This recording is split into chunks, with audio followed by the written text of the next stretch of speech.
Good morning, जय हिंद। आज जो है class 10th chapter 6.2 triangle chapter का नाम है त्रिभुज जिसे कहते हैं, तो इस पर आज हम चर्चा करेंगे। 6.2 बनाने से पहले दो थ्योरम है जिसको हम प्रमेय कहते हैं।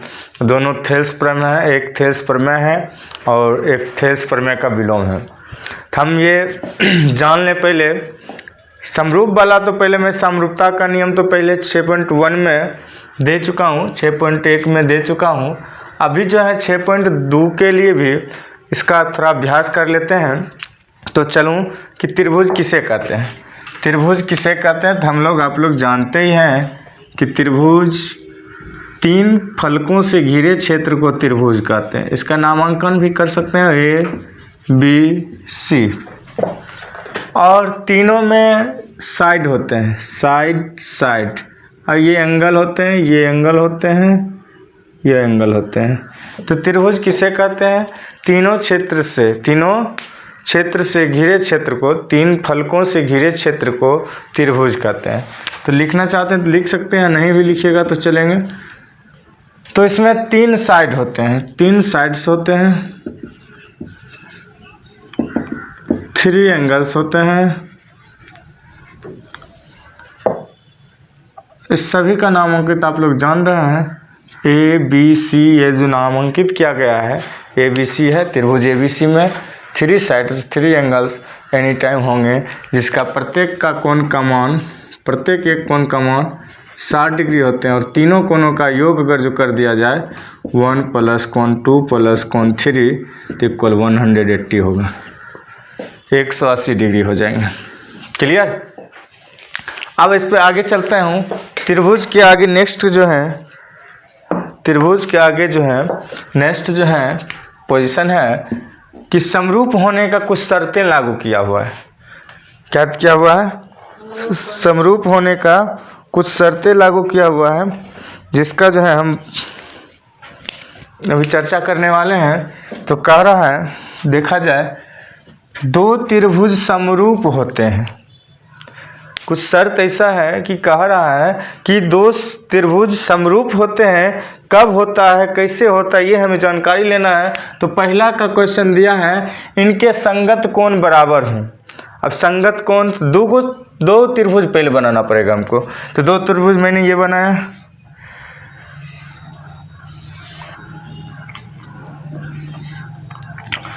दो त्रिभुज मैंने ये बनाया, नामांकित कर देते हैं इसमें ए बी और सी, पी क्यू और आर। सभी का कोण दे दिया जाए, जो भी त्रिभुज में देखा हुआ उसमें की तरह इसमें भी कोण दे दिया जाए। अब कह रहा है कि इनके संगत कोण बराबर हों। अगर जो ये 60 डिग्री हैं, ये भी 60 डिग्री हैं, ये भी 60 डिग्री हों, तब जाकर ये क्या हो जाएंगे, ये कोण जो क्या होंगे, समरूप होंगे। अगर जो इसमें कोई कम है, इसमें 40 है, इसमें 50 दे दिया जाए, तो ये समरूप नहीं होंगे। तो हमें ये एनी टाइम ध्यान देना है कि कोण का जितना भी माप होते हैं, अगर 60 कोई भी हो, जरूरी नहीं है कि 60 ही होना चाहिए, अदरवाइज कुछ भी हो सकता है। 50, 30, 40 का भी बन सकते हैं, समझ रहे हैं ना, कोई भी हो सकते हैं। तो 60 डिग्री का अगर जो है, तो ये दोनों कोण संगत कोण। तो कोण ए बराबर मान लिया जाए, कोण ए बराबर कितना डिग्री है दिख रहा है आपको? कोण ए बराबर 60 डिग्री है, और कोण पी बराबर क्या है, 60 डिग्री। तो ये कोण ए बराबर कोण पी होना चाहिए। कोण बी बराबर कोण क्या होना चाहिए, क्यू होना चाहिए, कोण क्यू होना चाहिए। कोण सी बराबर कोण आर होना चाहिए। अब हमें ये देखना है कि कोण ए के बराबर कितना, कोण ए का मान कितना, 60 डिग्री। तो कोण पी का मान कितना है, 60 डिग्री। कोण बी का मान 60 डिग्री, कोण क्यू का मान 60 डिग्री, कोण सी का मान 60 डिग्री, कोण आर का मान 60 डिग्री। अब ये जो है ना, सभी जो बराबर जिसके होने के कारण ये दोनों त्रिभुज क्या होंगे, समरूप हो गए। क्या हो गए? समरूप हो गए। अब दूसरी इसका शर्तें हैं। फर्स्ट शर्त ये थे कि इनके संगत कोण बराबर हों। ठीक है, तो इनका कोण सभी क्या होंगे, बराबर है। अब कह रहा है उनकी संगत भुजाएं एक ही अनुपात समानुपाती हो। अब भुजाएं कह रहा है, भुजा देखिए मैंने इसको भुजा कहा है, इसको और इसको भुजा कहता हूँ ना।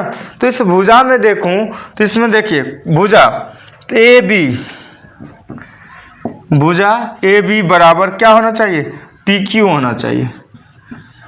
और भुजा बी सी बराबर क्या होना चाहिए, भुजा भुजा बी सी बराबर क्या होना चाहिए, पी क्यू होना चाहिए, सॉरी क्यू आर होना चाहिए, क्यू आर होना चाहिए। अब देखिए फिर जो है बी सी का हो गया मान, अब ए सी का लीजिए, तो भुजा ए सी बराबर क्या होना चाहिए, भुजा पी आर होना चाहिए। तब ये जितने भी त्रिभुज होंगे क्या हो जाएंगे, समरूप हो जाएंगे।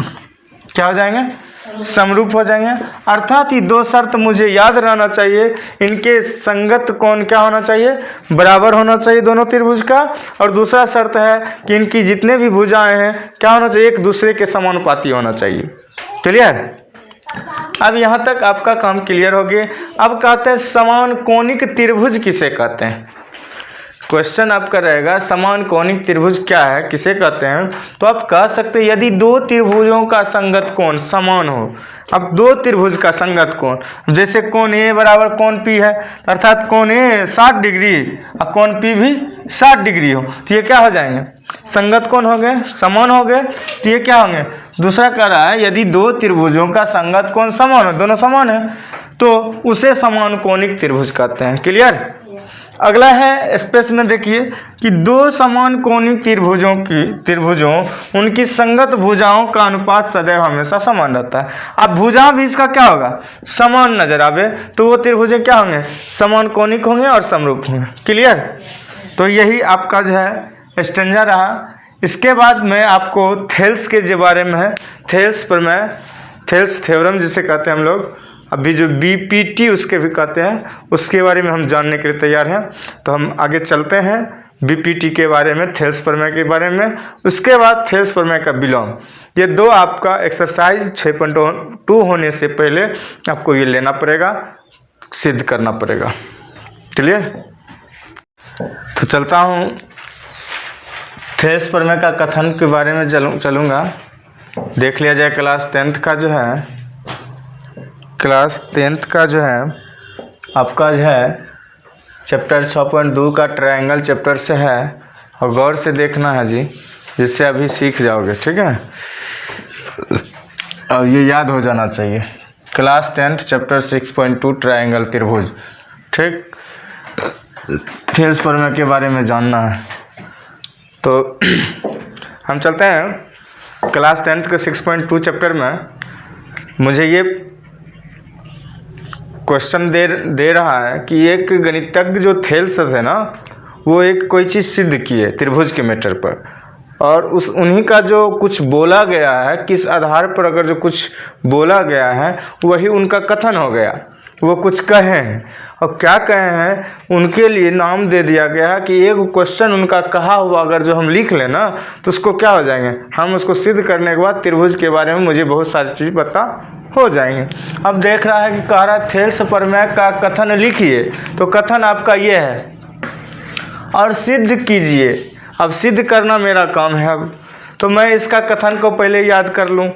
पहला क्वेश्चन का कथन याद करना है, तो कथन क्या कहेगा, यदि किसी त्रिभुज की एक भुजा, क्या कर रहा है, यदि किसी त्रिभुज की एक भुजा के समांतर अन्य दो भुजाएं भिन्न भिन्न बिंदुओं पर प्रतिच्छेद करने के लिए एक रेखा खींची जाए, तो ये अन्य दो भुजाएं एक ही अनुपात में क्या हो जाएंगे, विभाजित हो जाती हैं।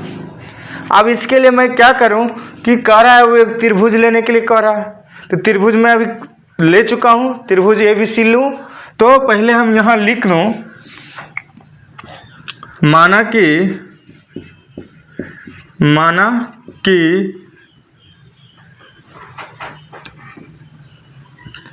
त्रिभुज ABC एक त्रिभुज है। क्या है, एक त्रिभुज है। अब एक फोटो में बना लूं त्रिभुज का, ये फोटो बनाता हूँ यहाँ, इसका फिगर ये हुआ त्रिभुज का। ठीक, ये क्या कर दिया, एक त्रिभुज का फिगर बनाने के लिए कहा, तो ये मेरा क्लियर हो गया यहाँ का। यदि किसी त्रिभुज, किसी त्रिभुज में नामांकन कर देता हूँ ए बी सी, क्या हो गया, ए बी सी त्रिभुज का माप मैंने ले लिया।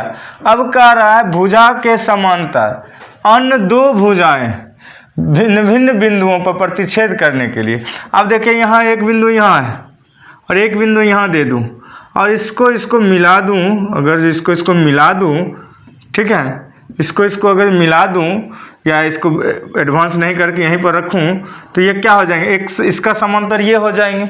इसका नाम दे दूँ डी ई समांतर बी सी। क्लियर। अब कह रहा है इनके दो भिन्न बिंदुओं, तो हमको लिखना पड़ेगा दिया है क्या दिया हुआ है, तो मैं देख लूं। दिया हुआ है डी ई समांतर बी सी। क्या है, डी ई समांतर बी सी। अब हमें सिद्ध करना है कि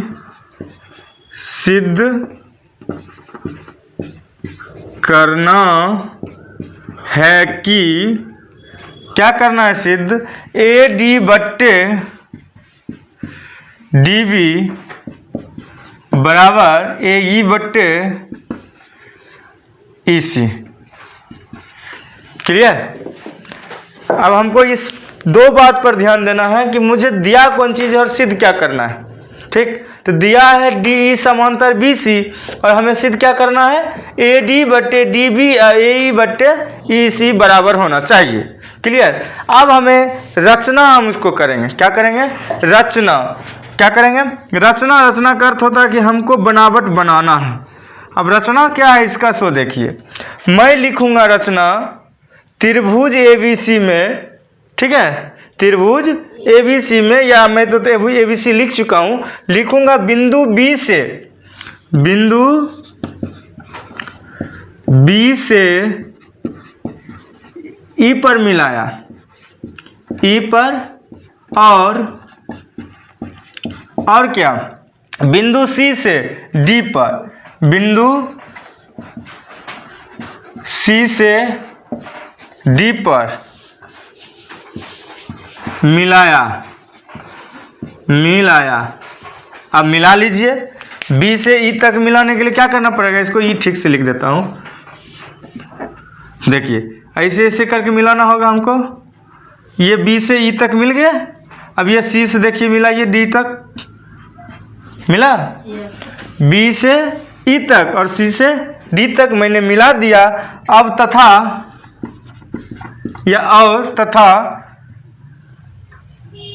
क्या है, ई एम लंब ए बी। क्या कहेंगे, ई एम लंब ए बी।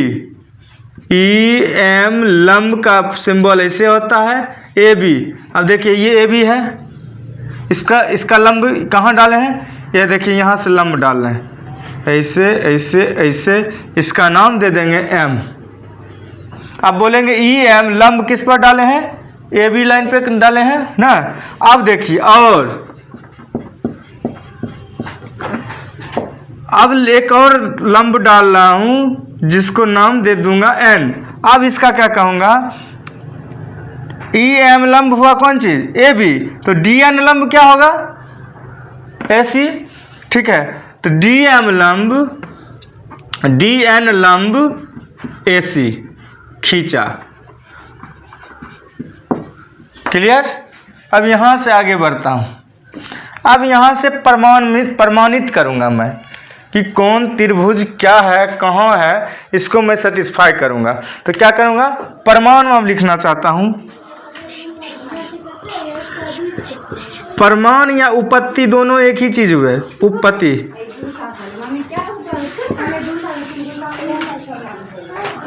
तो प्रमाण हमको देना न पड़ेगा कि ये है समांतर या ये बराबर है या नहीं, इसका प्रमाण हमको देना पड़ेगा। क्लियर।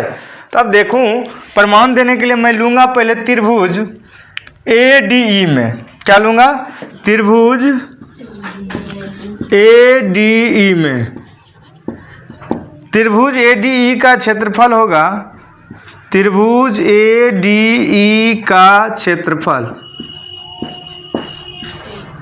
क्षेत्रफल बराबर। अब त्रिभुज का सूत्र आप लोग जानते हैं, त्रिभुज का सूत्र क्या होता है, हाफ इंटू आधार गुने शीर्ष लंब, हाफ गुने आधार गुने शीर्ष लंब। तो पहले हाफ लिखने में तो मुझे कोई परेशानी नहीं है, गुने लिखने में भी कोई परेशानी नहीं है। अब परेशानी है कि आधार कौन होगा, इसका आधार कौन होंगे, इसका आधार आपका होंगे A और D। क्या होंगे, AD। लंब कौन होंगे, इसका लंब कौन सी, EM। इस पर जिस पर खड़ा रहता है उसी को ना लंब कहते हैं, EM। क्या कहेंगे, EM। अब ये क्या हुआ, इसमें और आएंगे जी त्रिभुज AD के बाद। त्रिभुज BDE का क्षेत्रफल लेते हैं, आ जाएंगे। हाँ, त्रिभुज BDE का क्षेत्रफल अब ले लेते हैं। अब BDE का क्षेत्रफल देखिए, त्रिभुज BDE कहाँ है, BDE देखिए, ये BDE हो, ये BDE हुआ, BDE त्रिभुज ये हुआ का क्षेत्रफल, इसका भी होगा हाफ गुने। अब देखिए इसका होगा आधार क्या होगा, DB होगा। क्या होगा, DB। और शीर्ष लंब क्या होगा, यही होगा, EM होगा। क्या होगा, EM। ठीक है। अब इसको क्या करेंगे, इसलिए इसके आगे नहीं आएगा, इसमें नहीं आएगा, इसलिए त्रिभुज ADE का क्षेत्रफल बट्टे त्रिभुज BDE का क्षेत्रफल। त्रिभुज ADE का क्षेत्रफल हम यहाँ निकाले हुए हैं, half into AD into EM। तो मैं लिख लूँगा half into AD into EM बट्टे half into BD into EM। ये आपका यहाँ वाला निकाल लिया। अब देखिए हाफ हाफ इस गया,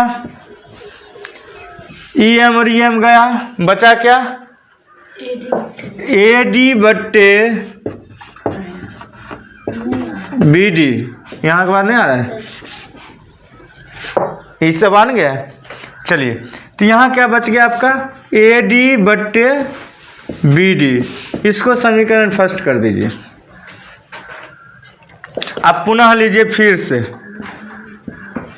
पुनः ले लीजिए त्रिभुज ADE में ADE का क्षेत्रफल। अब देखा जाए ADE का क्षेत्रफल, हम इस पर जो लंब लिए थे AB पर, अब उसका हुआ। अब किस पर लंब लेंगे, AC पर, इसका लेंगे लंब AC पर। तो अब AB वाला में लिए थे तो क्या हुआ, आधार AD हुआ ना। अब यहाँ क्या होगा, AE होगा। क्या होगा, AE होगा। तो हाफ गुने AE गुने और लंब क्या होगा, DN होगा। क्या होगा, DN। ठीक है। अब इसी तरह आप लेंगे त्रिभुज BCE का, किसका लेंगे, BCE का क्षेत्रफल, किस BDE का क्षेत्रफल। क्या लेंगे, BDE तो हो गया है, BDE का क्षेत्रफल हो गया। अब लेना है किसका, DEC का क्षेत्रफल। क्या लेना है, DEC का क्षेत्रफल लेना है। किसका लेना है, DEC का, या CDE का कह सकते हैं, CDE का क्षेत्रफल। इसका होगा हाफ गुने, अब जहाँ AE था, अब यहाँ क्या होगा, आधार EC होगा। क्या होगा, EC गुने लंब, तो DN होगा ही होगा, DN। क्लियर। अब फिर इसलिए कर लूँ, दोनों का बट्टे कर दूँ, त्रिभुज ADE का क्षेत्रफल बट्टे त्रिभुज CDE का क्षेत्रफल। अब दोनों का क्षेत्रफल लिख लूँ, half into AE into DN by upon, जिसको कहते हो, बट्टे हाफ गुने EC गुने DN। अब काटिए, ये दोनों गया DN, हाफ हाफ गया, बचा क्या, बचा ए बटे ई सी, आ रहा है ए बटे ई सी। अब ये समीकरण सेकेंड हो गए, ए बटे ए सी का हो गए सेकेंड हो गए। अब लिख सकते हैं आप समीकरण फर्स्ट और सेकेंड का तुलना करने पर क्या लिखेंगे, समीकरण फर्स्ट और सेकेंड से तुलना करने पर, तुलना करने पर तुलना कर दीजिए। अब इसके बराबर ये कर दीजिए तो ए डी बट्टे क्या होगा बी डी। दूसरा क्या है नीचे में देखिए ए सी बट्टे ई सी। ये आपका क्या हो गया, सिद्ध हो गए, अर्थात प्रूव्ड हो गए, सत्यापित हो गए। ठीक, ई सी प्रूव्ड हो गए, यही मेरा जो प्रूव्ड करना था, यही मुझे सिद्ध हो गए। ये आपका हो गया थेल्स प्रमेय। अब अगला जो है हम थेल्स प्रमेय का विलोम बताएंगे इसी के आधारित पर। तो ये मुझे याद होना चाहिए, जिसके कारण आपको सेटिस्फाई हो जाएंगे। क्लियर है? चलिए देखो क्लास 10th का ये चैप्टर 6.2 का है, ट्रायंगल चैप्टर है, त्रिभुज जिसे कहते हैं। कह रहा थेल्स प्रमेय का विलोम इसमें दे रहे हैं। थेल्स प्रमेय पहले पीछे बता चुका हूँ, थेल्स प्रमेय का विलोम देख लिया जाए। कह रहा कथन है यदि एक रेखा किसी त्रिभुज की दो भुजाओं के, क्या कह रहा यदि एक रेखा किसी त्रिभुज की दो भुजाओं के एक ही अनुपात में विभाजित करे तो वह तीसरी भुजा के समांतर होती है। वो कैसा होता है, तीसरी भुजा के समांतर होती है। तो लिखिएगा माना त्रिभुज ABC में, त्रिभुज ABC में, त्रिभुज ABC एक डालिए यहाँ पे। अब देखिए यहाँ के एक ये दिया हुआ है DBCA, क्या हुआ है त्रिभुज ABC में। अब दिया हुआ है, क्या दिया हुआ है, दिया है AD बट्टे DB बराबर DB AE बट्टे EC। लेकिन इसमें एक कॉलम दिया है, क्या दिया है, F कर देता हूँ, F है, ये ध्यान से देखना, F देखो। अब कह रहा है इसमें दिया हुआ ही जरूर है, ठीक है, लेकिन सिद्ध करना हमें क्या है, सिद्ध करना है क्या, सिद्ध करना है कितना, DE समांतर BC। क्या सिद्ध करना है, DE समांतर BC। क्लियर? अब लेकिन इसके बाद फिर लेकिन लगाया है कि अब ये कह रहा है कि इसके बराबर ये समांतर नहीं है, लेकिन है कौन समांतर है, F समांतर है, DF समांतर BC है, यही कह रहा है। तो कह रहा है कि लेकिन DE समांतर BC नहीं है और है क्या समांतर, तो कह रहा है DF समांतर BC है, दिया हुआ है उसमें से निकाला है। ठीक है, अब इसको कैसे हम सिद्ध करेंगे, लेकिन में अर्थात मेरा मन नहीं गलत हो जाएगा ना। हम आगे चलते हैं इसके लिए, तो हमको पता है किसके सूत्र से, थेल्स प्रमेय सूत्र से। थेल्स प्रमेय सूत्र से याद है,